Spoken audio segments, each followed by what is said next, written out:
नमस्कार. तुम्ही पाहताय लाईव्ह महाराष्ट्र झोन न्यूज. आणि सोलापूर जिल्हा असेल, धाराशिव असेल किंवा इतर जिल्हे जे शेतकरी वर्ग उजनीच्या पाण्यावरती अवलंबून असतो, ते आता उजनी 100कडे वाटचाल झाली आणि पूर्ण देखील झाली. शेतकरी वर्गामध्ये आनंदाचं वातावरण आपल्याला पाहायला मिळतंय.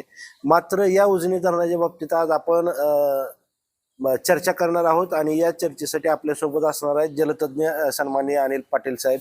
सर, स्वागत आहे आपलं लाईव्ह महाराष्ट्र झोन न्यूज मध्ये. आता गेल्या वर्षी किंवा आता उजनी धरण जसं झालंय तसं राजकीय हस्तक्षेप त्यामध्ये वाढला आणि त्याच्यावरून श्रेयवाद दरवर्षी पाणी सोडण्याच्या बाबतीत श्रेयवाद प्रचंड मोठ्या प्रमाणात रंगतोय. एक बाजू अशी असली तरी सुद्धा हे राजकीय अपरिहार्य आहे.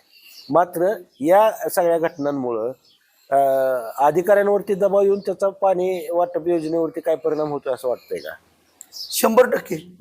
त्याचं कारण असं आहे, मी स्वतः इंजिनियर आहे आणि धरणामध्ये पाणी किती आहे, पीक रचना कशी आहे, पाण्याची मागणी किती आहे. 2005चा जो जलसंपत्ती कायदा झाला, MWRRA त्याला इंग्रजीमध्ये नाव आहे, महाराष्ट्र वॉटर रेग्युलेटरी अथॉरिटी. तर ती MWRRAचा जो कायदा आहे त्याच्यानुसार शेतकऱ्याकरवी सिंचन व्यवस्थापन करावं असं आहे. आपल्याकडं उजनीवर 400 वॉटर युजर्स असोसिएशन आहे. 400. तर पाण्याची मागणी किती आहे, शेतकऱ्यांची गरज किती आहे, हे सगळं कॅल्क्युलेशन करणं, ठरवणं. धरणात पाणी किती आहे, धरण 100% भरलं तर काय क्रॉप पॅटर्न असावा किंवा त्याला पाणी कसं देता येईल, आणि धरण जर कमी भरलं तर काय करायचं. 100% हे अधिकाऱ्यांनी ठरवलं पाहिजे आणि अधिकाऱ्यांनी ते मांडलं पाहिजे. परंतु दुर्दैवानं पाणी हे राजकारणाच्या केंद्रस्थानी आल्यामुळं गेले अनेक वर्ष मी देखील अनेक सार्वजनिक कार्यक्रमामध्ये बोललेलो आहे की सुमार दर्जाचं ज्ञान असणाऱ्या राज्यकर्त्यांनी पाण्याच्या वाटपाबाबत अधिकृतपणे बोलू नये. त्यांना खूप हौस असेल तर अधिकाऱ्यांना बसवून फॅक्च्युअली करेक्ट इन्फॉर्मेशन आपण ज्याला म्हणतो ती इन्फॉर्मेशन दिली पाहिजे. मी हे म्हणण्याचं कारण असं आहे की आपल्याकडं ज्या वेळेला जिल्हा परिषदेच्या निवडणुका फेब्रुवारीमध्ये येतात, त्या दरम्यान तुम्हाला अनेक गावामध्ये पाणी सोडल्यामुळं कॅनॉलच्या परिसरामध्ये असेल, लिफ्टच्या परिसरामध्ये फेब्रुवारीमध्ये तुम्हाला बेडकं ओरडलेली दिसतात. याचं कारण असं आहे की पाण्याचा वापर हा राजकारणासाठी केला जातो. हे उघड सत्य आहे. हे राजकीय कार्यकर्त्यांनी करावं का नाही करावं त्यांचा प्रश्न आहे. ज्याच्या हातात सत्ता आहे तो करणारच आहे. परंतु सोलापूर सारख्या जिल्ह्यामध्ये ज्या ठिकाणी पाण्याची उपलब्धता कमी आहे, जो जिल्हा अवर्षण प्रवण क्षेत्रात आहे, ज्या जिल्ह्यामध्ये ऊसासारखं नगदी पीक आहे, केळीचा आगार झालेला केळीसारखं पीक आहे, अशा ठिकाणी राज्यकर्त्यांनी आणि अधिकाऱ्यांनी विचार करून पाण्याचं नियोजन केलं पाहिजे, अशी माझी कळकळीची विनंती आहे. माझी कोणावर टीका नाही, परंतु जे आता श्रेयवादाचं तुम्ही जे म्हणला, हे श्रेयवाद असण्याचं मुख्य कारण त्यांचं राज्यकर्त्यांचं किंवा जे नेते मंडळी याचा श्रेय घेऊ इच्छितात, त्यांना असं वाटतं की पाणी हेच राजकारणाच्या केंद्रस्थानी आहे आणि पाण्याच्या बाबतीत बोललं तर लोक मत देतील, याच्यामुळे हे चालू आहे, दुसरं काही सुद्धा नाही. त्याला धरून एक प्रश्न असा आहे की हा जर राजकीय हस्तक्षेप थांबला, जो काय उजनी विभागाचा नियम आहे किंवा टेल टू हेड पाणी वाटप, समान पाणी वाटपचा जो कागदोपत्री नियम आहे, तो प्रत्यक्षात उतरेल का असं तुम्हाला वाटतंय का? नाही, असं आहे, टेल टू हेड हा नियम आहे.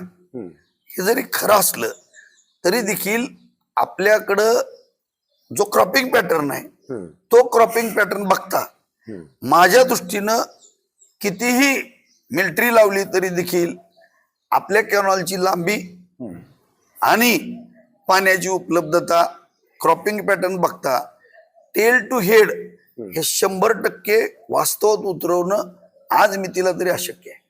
राजकीय हस्तक्षेप थांबला तर नाही, राजकीय हस्तक्षेप थांबला आणि लोकांनी जर संयमानं घेतलं तर 100% शक्य आहे.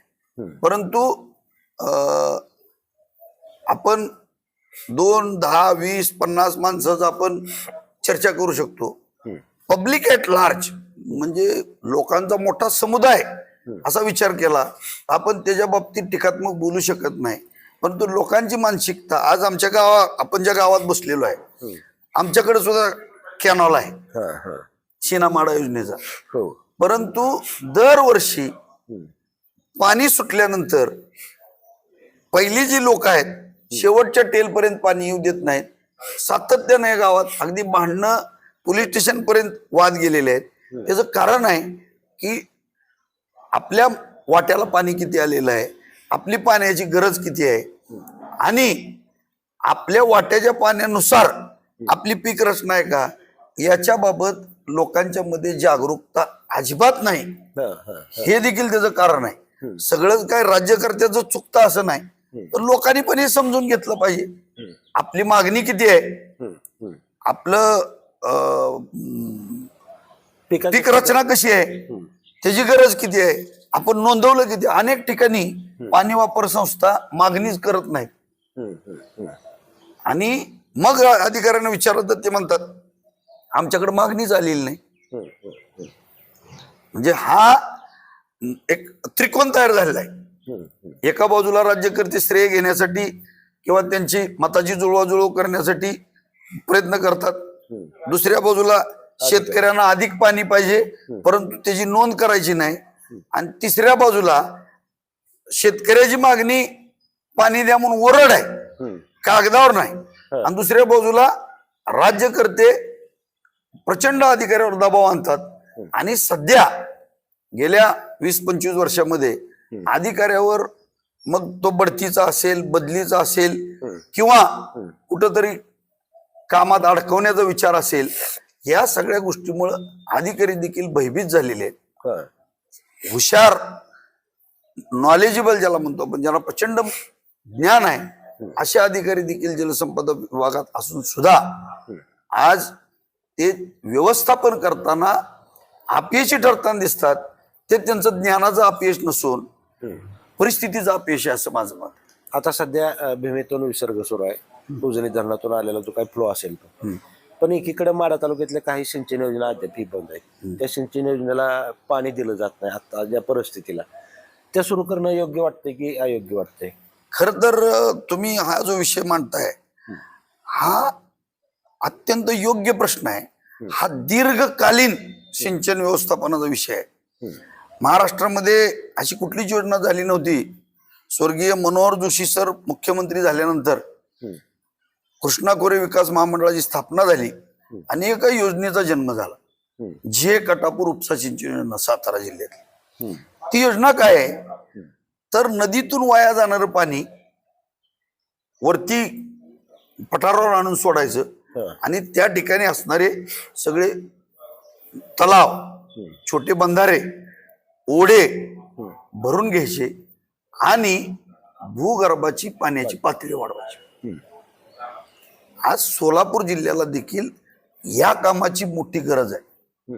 परंतु दुर्दैवानं होतंय काय, सरकारची योजना आहे, चालवायला कोणतरी घेतंय किंवा त्याच्यावर कोणाचा तरी लोकप्रतिनिधीचा कंट्रोल असतो आणि त्यांना काय सांगायला येईल तर सांगणारे तुमच्यासारखे खूप आहेत. हो, करणार कोण, त्याचं बिल कोण भरणार, अशा अनेक प्रश्न शेतकऱ्यांच्या पुढे निर्माण केले जातात आणि मग त्यावेळेला शेतकरी देखील हातबल होतात. आणि म्हणून हा विचार राज्यकर्त्यांनी आणि त्या भागात राहणाऱ्या पाणी वापरकर्ते, ज्याला आपण स्टेक होल्डर्स म्हणतो, त्यांनी करण्याची गरज आहे. पाणी आलं, आता आपल्याकडं पाऊस नाही परंतु धरण भरलेलं आहे. धरण भरून नदीतून पाणी जाते, नदीकाठच्या लोकांना त्याचा फायदा होतोय. त्याचबरोबर ते पाणी कॅनॉल मधून, कॅनॉल बेनिफिटेड कमांड मध्ये आणलं आणि उपसा सिंचन योजनांच्या माध्यमातून जर गावोगावच्या ज्या ज्या ठिकाणी जाऊ शकतं. ऍक्च्युअली उपसा सिंचन योजनेचा सुद्धा एक स्पेसिफिक कमांड आहे, त्यालाच पाणी दिलं पाहिजे. कारण उचललेल्या पाण्याला किंमत आहे, त्याला वीज आहे, वीज बिल आहे, पाणीपट्टी आहे.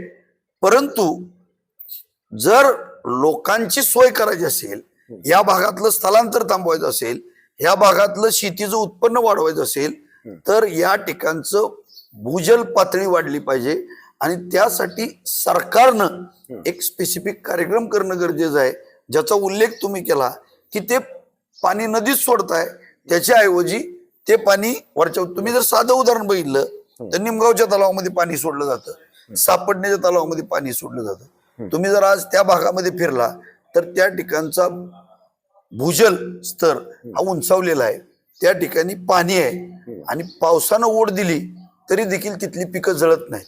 परंतु आमचं गाव उदाहरण दाखल, किंवा तुम्ही बेंडला जा, आरणला जा, या ठिकाणी आज ऊसासारखी पिकं करपायला लागलेली आहेत. त्याचं कारण असं आहे की कॅनॉल मध्ये पाणी नाही आणि भूजल पातळी एकदम खाली गेलेली आहे, लोकांचे विहिरी आटलेले आहेत, बोरचं पाणी कमी झालेलं आहे. संपलेच त्याच्यामुळं भूजल पातळी वाढवण्यासाठी सरकारनं एक अत्यंत